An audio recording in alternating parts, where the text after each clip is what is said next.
Behind every dollar, there's a story. Welcome to the world of finance. Hello. Uncovered. Everyone blames greedy homeowners for the 2008 financial crisis. 0.6. But that story is comfortable nonsense. And the real truth? 0.8. It's way uglier. And kind of ridiculous. Imagine waking up in a world where banks are collapsing overnight.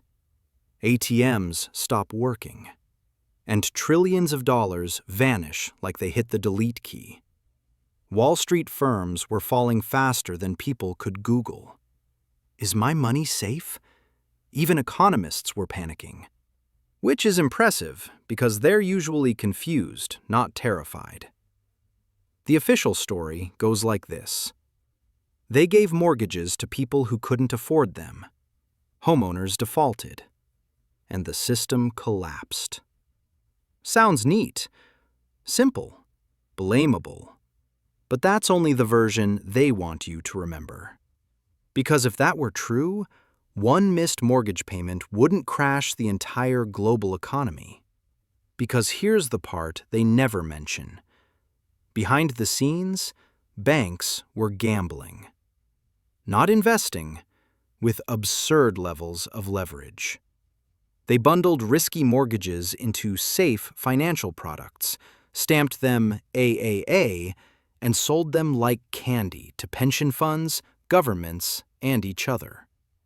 Even worse, everyone knew it was dangerous. The warnings were loud. They were ignored. This wasn't an accident.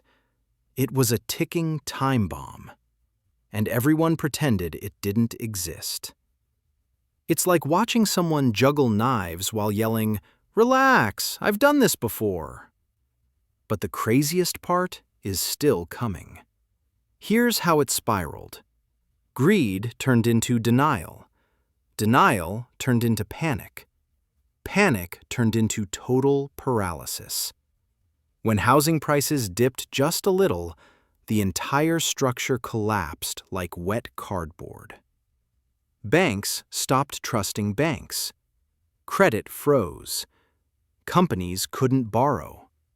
Jobs vanished. Some experts still argue this wasn't a crisis. It was a robbery wearing a crisis costume. This is when markets froze. This is when Lehman Brothers collapsed. This is when the world held its breath. Governments had to choose between saving the system or letting it burn.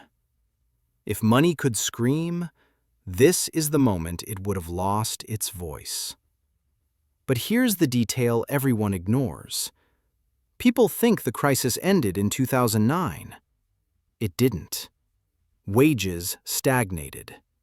Housing became unaffordable. Trust in institutions collapsed. Your cost of living today?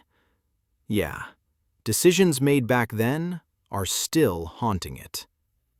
Even if you never owned a house, never bought stocks, and never watched CNBC, this crisis reshaped your life. The real lesson of 2008 isn't about mortgages or markets. Finance isn't numbers. It's human behavior dressed in a suit. Every financial crisis teaches the same lesson. Greed wins the short game and destroys the long one. And if you think this story is insane, wait until you hear what happened next.